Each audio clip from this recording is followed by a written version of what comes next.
who was previously in our department in Oxford and is now working from the University of Washington, right? And she'll be talking about motifs for processes on networks. So Alice, the virtual floor is yours. Thank you. Just a quick question. Did you want to record the session now on the beta?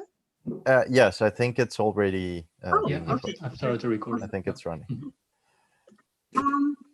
Yeah, thank you for the introduction, Rodrigo, and thank you for the invitation. I am very happy to be back here at the network seminar after some time. I am happy to see that it's still running during these very unusual times.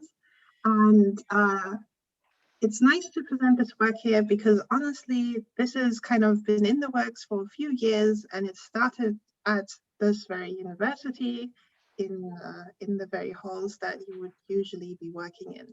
So this was work with my PhD advisor, Mason Porter. And the topic is motifs for processes on networks. And I hope to bring together the topics of dynamics on networks and the topic of network motifs. And so this is why my introduction is going to have two parts where I talk about these two things on a very basic level. And then I'll talk about the pipeline that Mason and I propose. And I will introduce an example where we exercise that pipeline on covariance and correlation for the Ornstein Uhlenbeck process. And then I'll finish off, and we'll probably end before the hour. So if you have questions anytime in between or afterwards, I'm very happy to take them. So let's get started with dynamics on networks.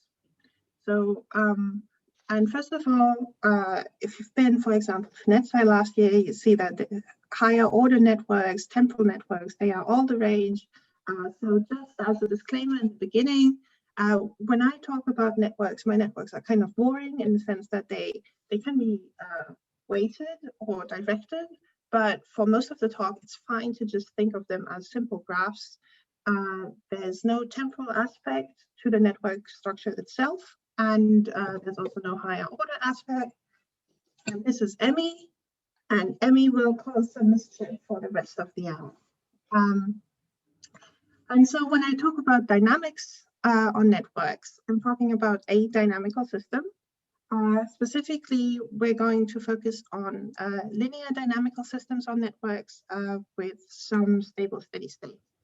And so really just something like that. We can talk about extensions to nonlinear systems, but it essentially boils down that you would linearize about some state that you're interested in.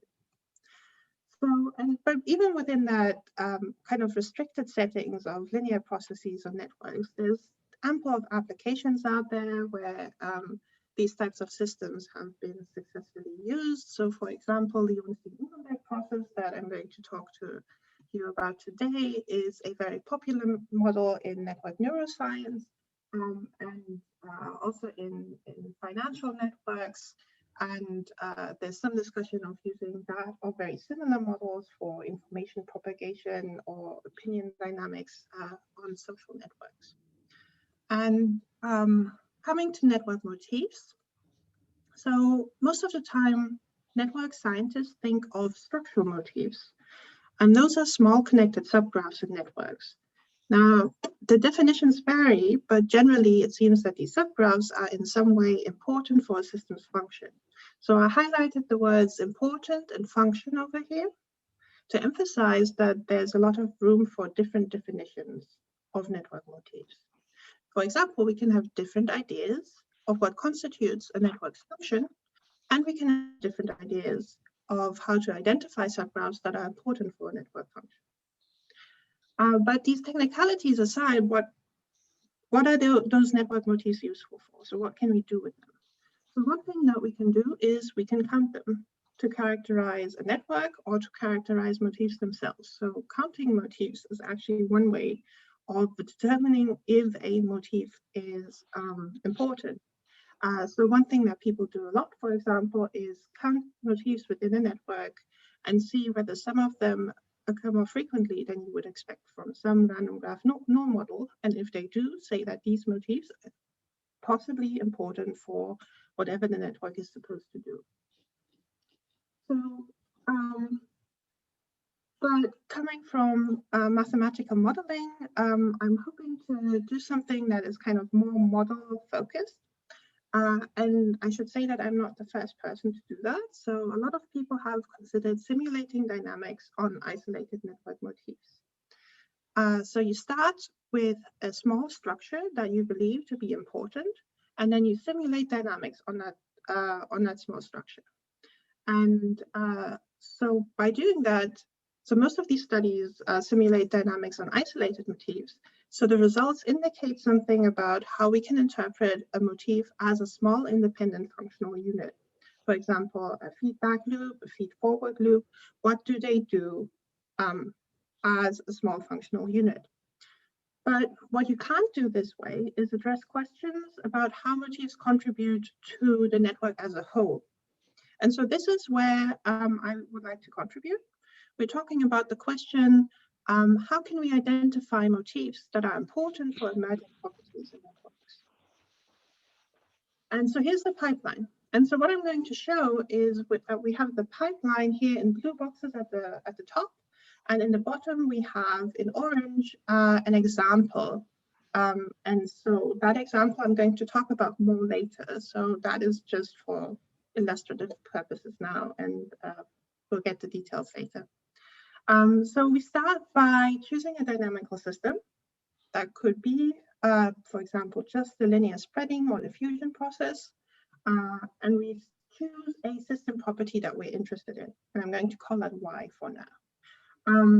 And so in principle, Y can be anything.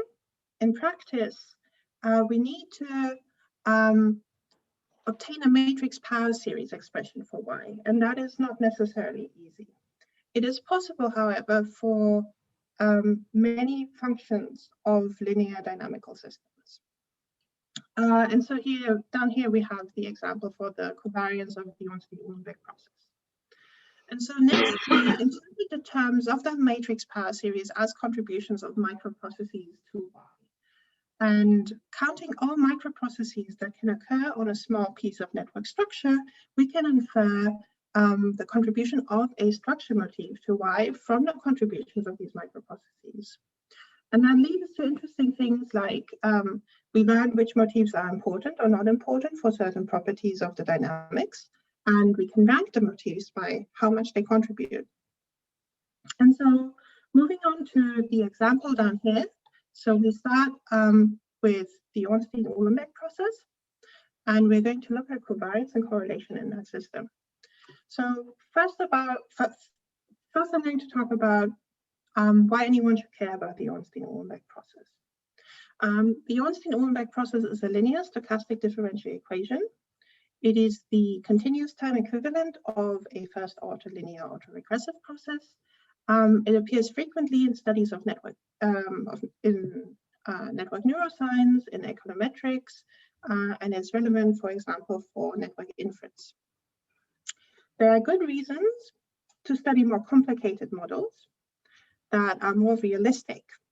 But for neurodynamics, for example, a popular model or a popular class of models are the integrated fire models. If you take some of those and do a linearization about their fixed points, you actually do end up again with the Ornstein Uhlenbeck process. So there's some generality to the process that we're discussing here. Now looking at covariance and correlation in this system is motivated because those are very simple measures of interactions for pairs of variables. When one constructs networks from dynamical variables, correlation is one of the go-to measures of connectivity. So that, for example, you have for functional connectivity in neuroscience, but also for network of stocks on the stock market and for gene networks as well. So the steady state of the Ornstein Uhlenbeck process has a multivariate Gaussian distribution. And this means that we can calculate entropy, mutual information, and other information theoretic measures as functions of covariance and correlation. That also means that understanding how network structure enhances or reduces covariance or correlation is the first step towards understanding how it affects other potentially more interesting information theoretic properties. And so here we have the Ornstein Uhlenbeck process. Xt is a state vector describing the state of each node in a network. A is the adjacency matrix or the coupling matrix, so it could be weighted and directed. What else? We have an identity matrix I over here. And the Ornstein Uhlenbeck process is a mean reverting process, which means that if a variable diverts from its mean value, it tends to revert back over time. And we see that behavior over here. Now, this is just basically one EXO network with one node simulated. And I've artificially poked it in two places so that we have a value that is far away from its mean value, which is 0, and you see it kind of going back to its mean over time. Oh, and it's a noisy process, so we have Gaussian white noise over here. So we have a few parameters. We have sigma, which indicates the strength of the noise. We have epsilon, which indicates the strength of the coupling, and theta is the rate at which x reverts back to its mean. This process has a nice power series expression for its covariance matrix because the steady state has a Gaussian distribution. So what this equation tells us is that to get the covariance matrix, we need to sum over two indices, which I call uppercase L and lowercase l. And each term of this summation is some product of matrices over here. We can get a similar expression for the correlation matrix 2. That one is a bit longer and requires more bookkeeping, but the idea is still the same. So now we're in step 2. So we have the matrix power series. And before we continue, I'm going to talk a bit about powers of matrices. I think for the crowd here, which I think is mostly mathematicians, this is all kind of just repetition from something that you might have learned years ago. So if you're looking at the powers of the adjacency matrix, that tells you something about walks in networks. Specifically, if you look at something like the fifth power of A, then the ijth element of that tells you something about the number of ways that you can get from j to I in 5 steps. If I is unweighted, so entries are either 0 or 1, it tells you exactly the number of ways that you can get from j to I in 5 steps. If you look at the fifth power of A transpose, you get the reverse, so you get the number of ways that you can get from I to j in 5 steps. And if you have products like these over here that include a term with A and a term with A transpose, it tells you something about the ways that you can go from an unnamed source node to I in some specified number of steps and to J in some specified number of steps. And so for the remainder of this talk, I'm going to denote these kind of walks or combinations of walks by these walk diagrams over here, where we go 5 steps to I, and in this case, 0 steps to J. The reverse in this case, and here we have 3 steps to I and 2 steps to J. And I'm going to call these things process motifs or microprocesses that happen on networks. So, and now we're getting to the third part in our pipeline, where we take a look at the matrix power series that we derived in stage 2 and find the process motifs that are associated with the summons in this power series. So for the covariance matrix power series, we have seen on the previous slide already what happens when we have A and A transpose products. So the process motifs, they will look like this over here. But we can also look at process motifs for variance and correlation. So here we have, again, the process motifs for covariance. Here we have the process motifs for variance. And here we have the process motifs for correlation. Now let's talk a bit about those.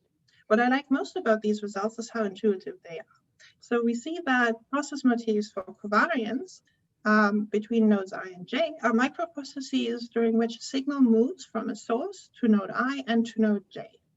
And when lowercase l is 0, this process is just going from I to J. And when uppercase L minus lowercase l is 0, this process is just going from J to I.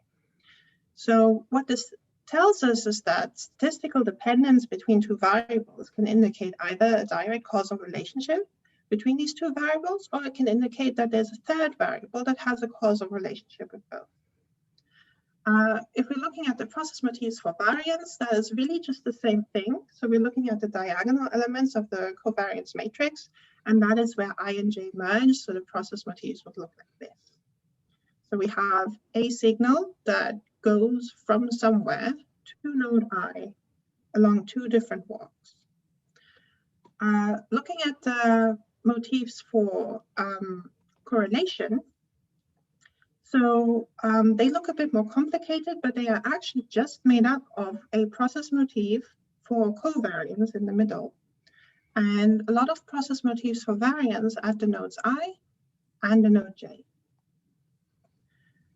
So what's really cool is that the matrix power series doesn't just tell us what those microprocesses that contribute look like. It also tells us how much each process motif contributes. So far we have interpreted the parts of this equation over here that correspond to the adjacency matrix products. But there's also this part over here where we have a lot of multipliers for that. And we can interpret these multipliers as the contribution of each of those microprocesses to covariance in this case. So let's look at that. So here we can see the contributions of process motifs to covariance.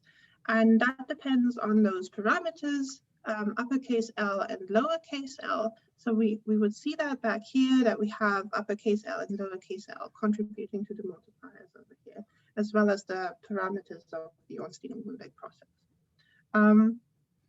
So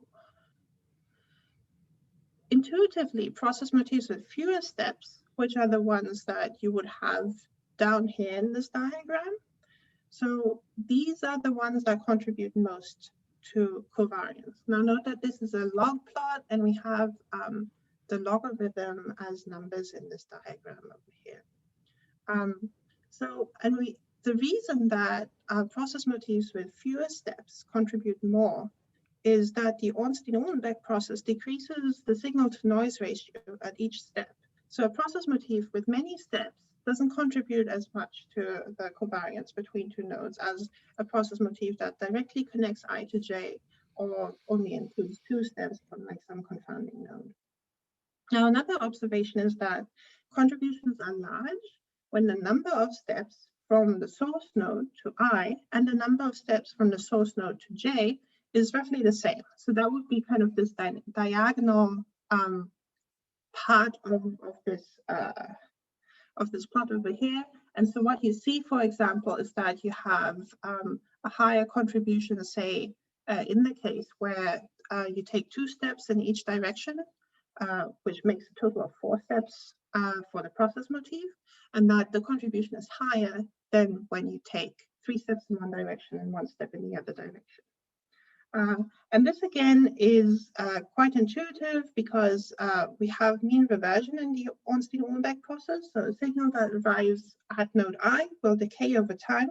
And if it arrives at node I a lot sooner than it arrives at node J, it's going to contribute less to the covariance between I and J. So let's talk about the contributions of process motifs to correlation. We see that a process motif for correlation has a lot of parameters. So we can't really explore all possible parameter combinations here, but we're looking here at a simple case where we basically set all of the walk lengths to 1. And the only thing that we're varying is how many process motifs for variance are at each of those nodes I and J. And what we see is that depending on the number of variance process motifs at I and J, we can have positive or negative contributions to correlation. And this means that some microprocesses in networks can increase correlation, and some microprocesses actually decrease correlation between nodes. So let's get to the part where we connect process motifs to network structure. Now, the main idea is to enumerate all process motifs that happen on a small piece of network structure. I'm going to skip some technicalities here because it becomes a bit of a bookkeeping problem of how you make sure that every process motif that you count doesn't just happen already on a subgraph of your network structure. But it's really just bookkeeping. So if you're interested in the technical stuff, there's the preprint, and there's also, I'm happy to talk about it later. So what I do want to get to is this part over here, where we learn about the mechanisms that contribute to covariance and correlation in the system. And what we can do is, after we've enumerated all of these microprocesses that can happen on a small network structure, we sum up the contributions of all of these microprocesses, and that gives us the contribution of the structure motif. And then we can just plot them out. So this is just enumerating all possible graphs that have, say, one edge or two edge or three edges and so on and so forth. And in each case, we rank them by the contribution that they have to covariance, and that contribution is shown up here. And so we see, well, in terms of having just one edge in a directed network, we really just have one where you have a connection from J to I or from I to J. I only show graphs where I and J are actually connected. So like having I with a self loop and not connected to J with this counting down. Now what you do see over here, so the panels in orange are actually panels where I see a bit of a mistake over here, but the panels in orange are panels where you have this graph over here is a super graph of this graph over here. So this graph is a subgraph of this graph, meaning that one thing that you see is that if you're looking at, say, the graph with 6 edges that contributes the most to covariance in the system is very likely going to be the graph that contributes the most with 5 edges, plus some edge that you add in some location.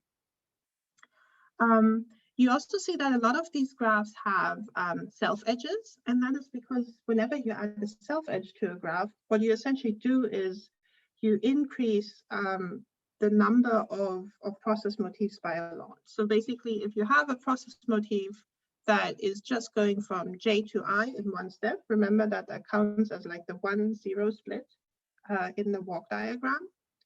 I don't know if I have it here. So basically that would be a 1 over here, and the 0 over here would be equivalent of going from J to I over here.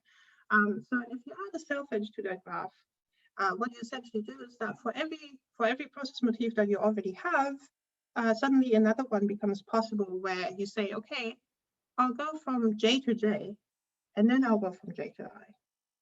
So that would correspond, you had the 1-0 motif over here, you would have the 2-0 motif over here, and even more than that. But because of that, actually having a lot of self-edges tends to increase the number of process motifs that contribute to covariance a lot. So, and this is the same for correlation. What we see here is that we have less of that because the structure motifs for correlation, you end up increasing the number of negatively contributing structure motifs if you have a lot of self-edges in the system. So there's fewer of those. What you do have is that you have self-edges at nodes that are neither I or J. Because in doing that, you actually increase the number of process motifs that contribute to correlation, but you don't increase the variance at I and J.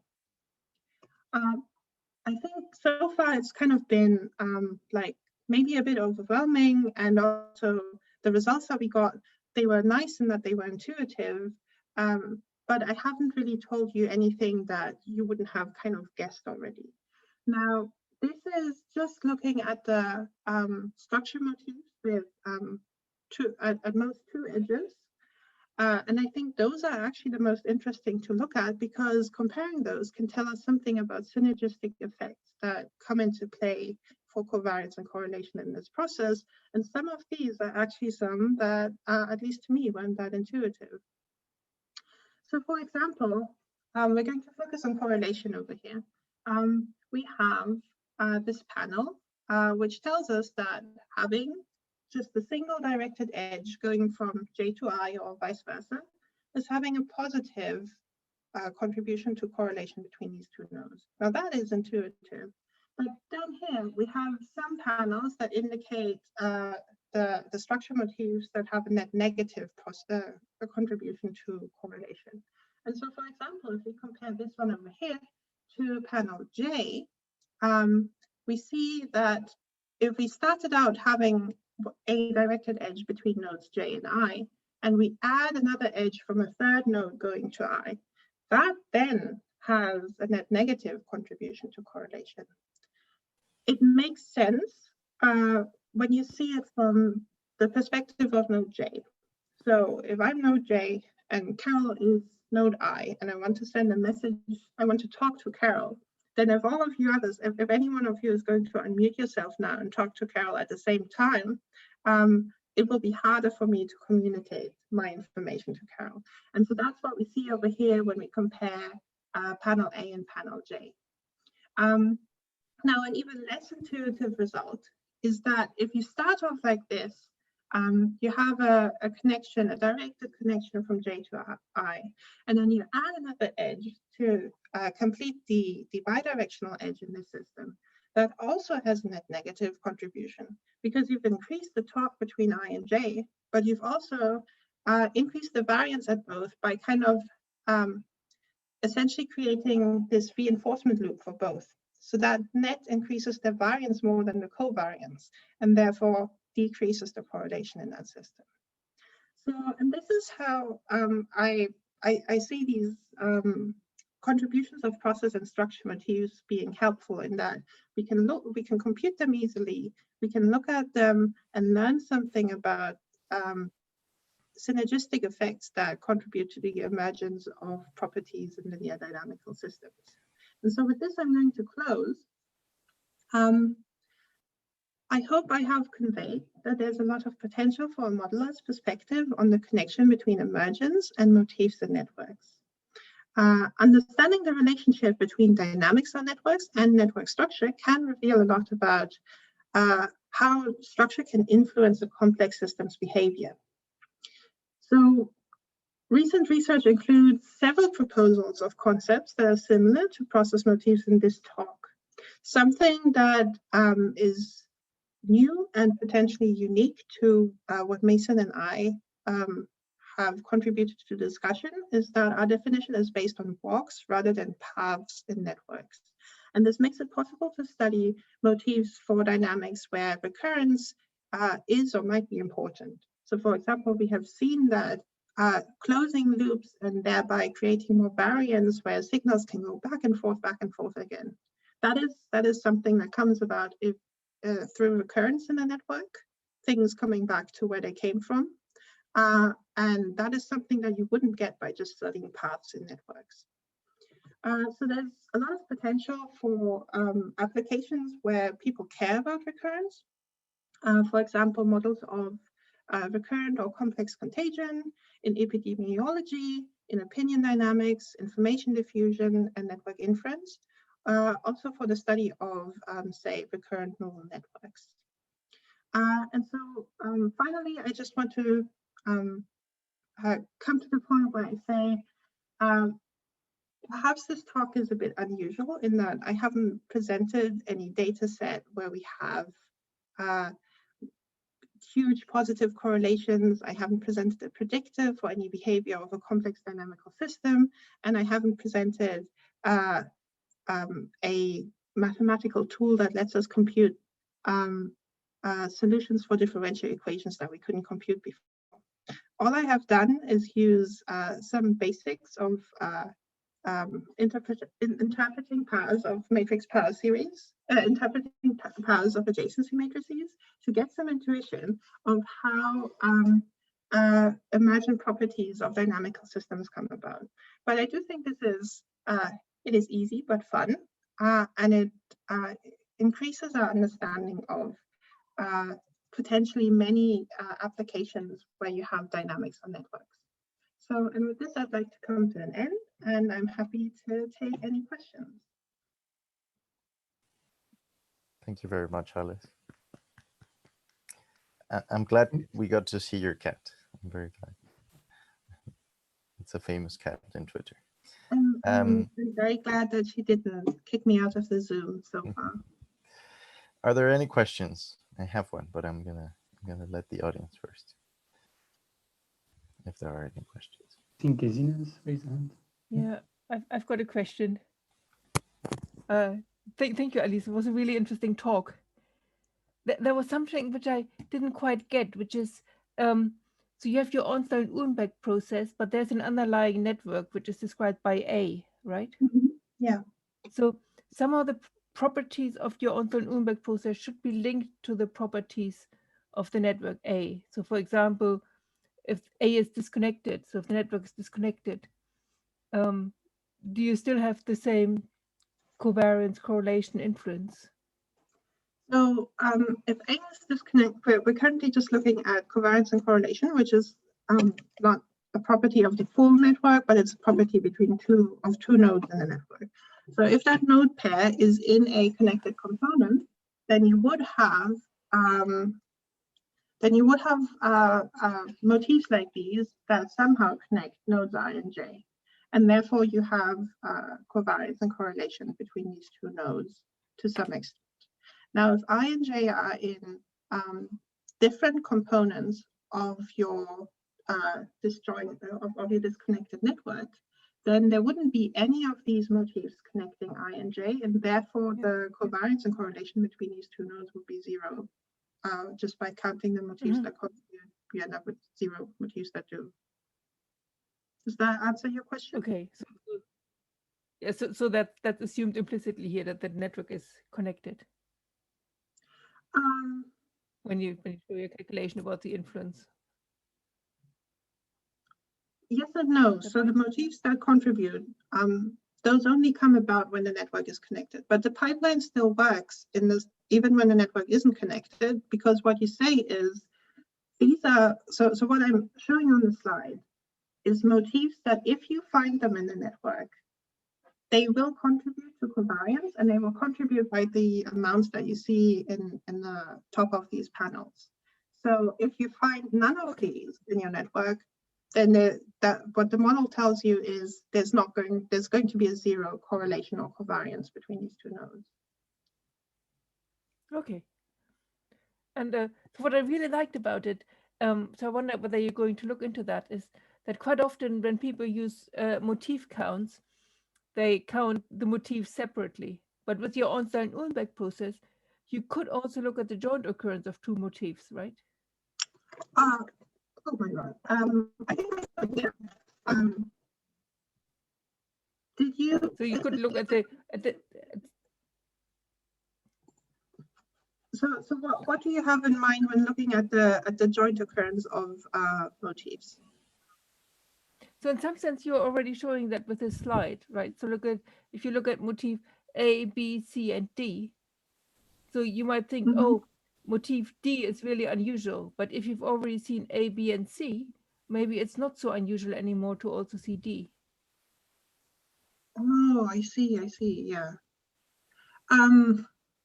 Yeah, I think we're accounting for that already. So what we are doing is in the way that we count in the way that we compute these contributions of structured motifs, we're only counting the processes that can happen on this particular structure motif, but not on subgraphs of it. Because otherwise what you get is that motifs that are just very large are going to have a huge contribution just because they kind of encompass all of the contributions of their subgraphs, and large motifs have a lot of subgraphs to them. Okay, thanks. So I quickly interrupt just to point out that Emmy stepped on something, and now your Zoom is having captions. So Yeah, I don't know how to deactivate those, so I'm going to pretend that was on purpose to increase the just bring her accessibility of the again terminal. and she'll press the right key. Thank you. Thank you for the question, Gesine. I'm going to ask my question because it was slightly related to that. So these C hats, the contribution of each of the motifs that you have, for example, in this slide, I assume that they would change if you change the parameters of the process, right? So these are for a particular set of epsilon, theta, and sigma, right? And you could play around with those numbers and get very different or slightly different, or how does it work when you change those parameters? So if we can go back to the equation. So let's see, what is it? So we have for covariance, the multiplier looks like this. So you also need to kind of get the epsilons into the multiplier over here. But you see there's like a part that depends only on the parameters of the structure motif, the process motif. And then you have here the part that depends on the parameters of the Ornstein Uhlenbeck process.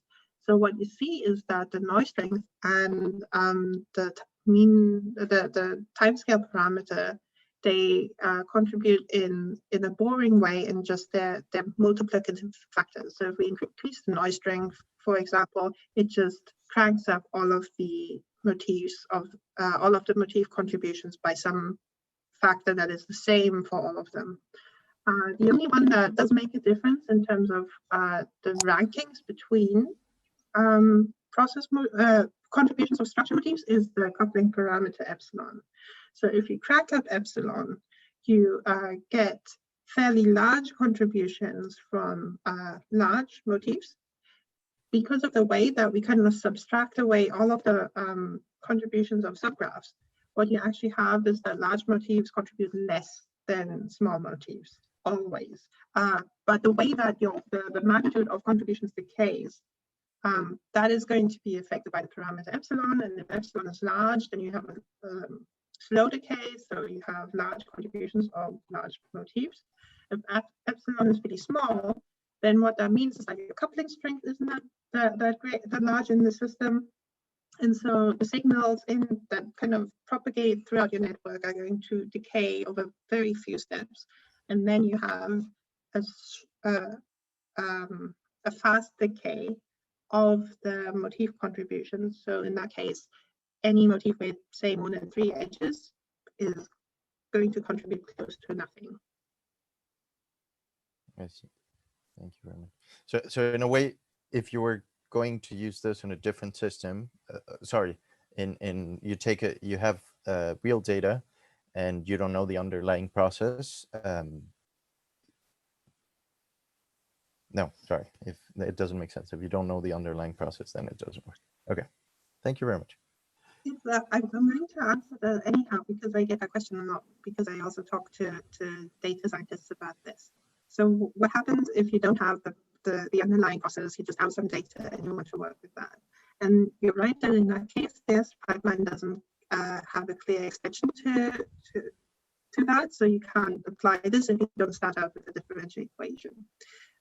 But what you can do is, first of all, studying theoretical models that you believe are kind of related to the processes in your data could give you some intuition of what kind of processes you expect to see in your data, and then check whether those processes exist.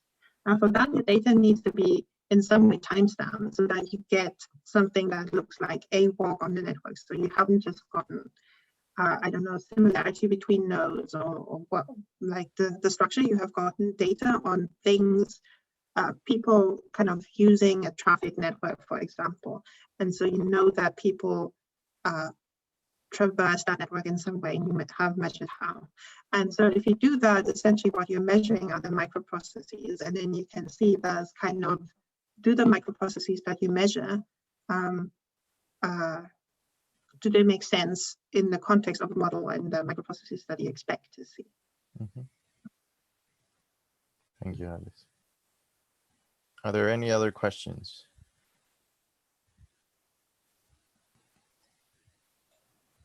I got one. Hello. Hey, Alice. So I'm wondering a bit, I mean, if you basically, if you have a network and you want to know about the dynamic properties of it, probably the first thing you would look at is the Laplacian and the eigenvector or eigenvalues. Can you incorporate this in any way in your power series expression? So basically, can you, if you know, for example, your network has a community structure and consists of two communities, can you take this into account to basically make the power series abort after two terms or something like this? Yeah, I don't know. That is interesting. I got asked a very similar question just a week ago by an engineer who was interested in using this to approximate computing spectral properties of large matrices. So this work that Mason and I did focused a lot on the interpretation rather than the computational expense of computing the covariance in a simple process. But what you could argue from seeing the results is that if you have weak coupling, then processes that take many steps don't matter as much. So you can discard the later terms in this summation and only care about the first few.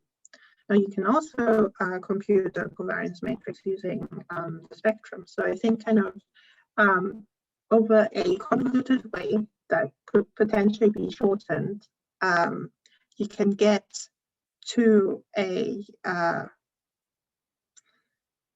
statement where you say you can approximate the spectrum of the matrix A by a few summons of A power series that may look similar to this one or different.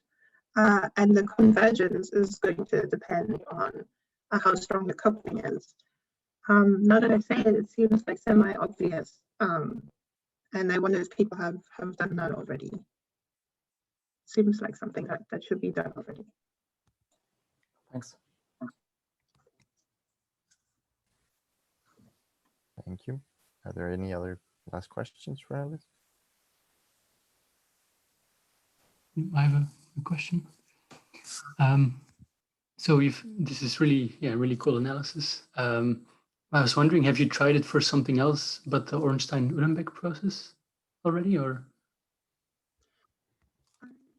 No, so we're in the extensions to entropy and mutual information are in the works, but this is also for the Ornstein Uhlenbeck process, motivated through applications in neuroscience, because that's what my postdoc is currently about. I am interested in seeing it being applied to other systems. And I've been talking to some social scientists about potential of looking at opinion dynamics, linear opinion dynamics, and doing something like this. If you're so in this case, it was easy to interpret the process motifs because what you had was that the process is essentially determined by the adjacency matrix. And if you go to the Laplacian instead, there's no reason why you can't do any of this analysis. But what you have is that powers of the Laplacian don't straightforwardly correspond to walks in the network. So it becomes a bit more hairy to then interpret the walk diagrams that correspond to powers of the Laplacian. Yeah, that makes sense. Because I was thinking specifically for instance, like certain epidemic models also have quite similar expressions with like the adjacency matrix, and then I mean it's a bit different because they're not true. linear So anymore. Those might actually be easier. That might actually be easier than going to diffusion models for opinions. Yeah, but very cool analysis, and it would be cool to see to see just can you interpret all these like motifs that you find here. It's cool analysis. Thank you.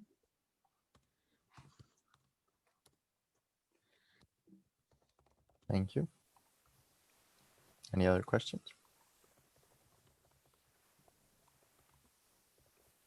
All right. I think we can thank Alice once again for coming back to Oxford virtually. Very happy to have you, Alice. Thank you very much. It feels really good to be back. Thank you very much.